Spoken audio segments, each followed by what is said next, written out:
Now we find out how Rodwell Khomazana is recovering following his surgery.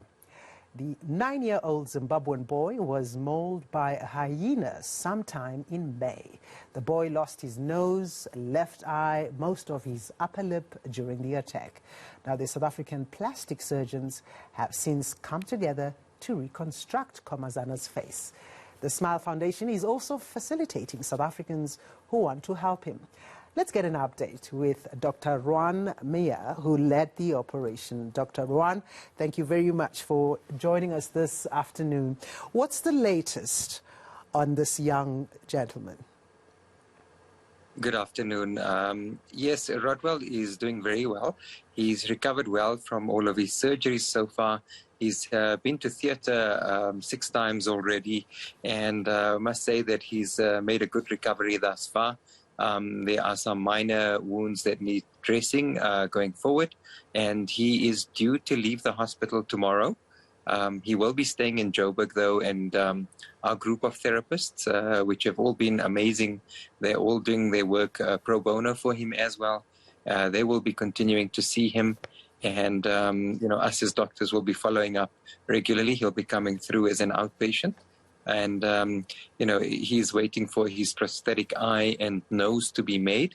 And, we're looking forward to that. I'm sure you must be excited to be leaving the hospital. But, of course, with all these months that have passed, the surgery must have been difficult and up to this point. And you're saying he still has to reconstruct his nose and so forth. Maybe just take us through the difficulty of the process.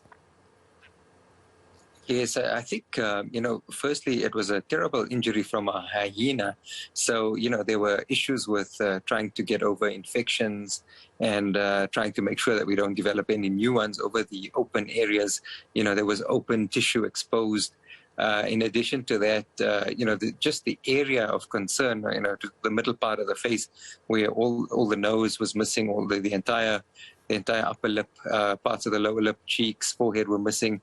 And obviously, his left eye had been completely shredded and removed, and parts of the right eyelids and so on. So there was lots of reconstruction, and we had to take him through various steps to the place where he is now.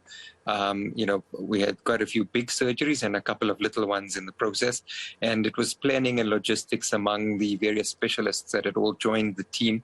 We had an ENT surgeon, a maxillofacial surgeon, and then obviously a pediatrician, myself, and some of the other nursing staff and so on, and just to coordinate everything, and the theatres and hospital and so on, turned out to be need a lot of preparation. But fortunately enough, he came through it, and the psychology of the child is something we worry about tremendously, as well as his mum, who has been accompanying him through this journey. So there have been lots of challenges, and fortunately, he's weathered them reasonably well. He's healed quite well so far, and 2 more steps, and that's the prosthetic eye, or prosthetic eye shield, I should say, that's going to cover the, a prosthesis that we've inserted into the socket of the eye, so that it will look as if he has 2 eyes. And then a sort of a plug-on nose, which he will use as a prosthetic device, at least for the next few years. That is going to be made by a prosthetist and an ocularist as well in the next coming weeks. Well, thank you, Doctor. I'm sure Rodwell and his mother are in good spirits at the prospect of leaving the hospital, at least for a while. Thank you very much for all the work you do, and all the South Africans who have been supporting Rodwell as well.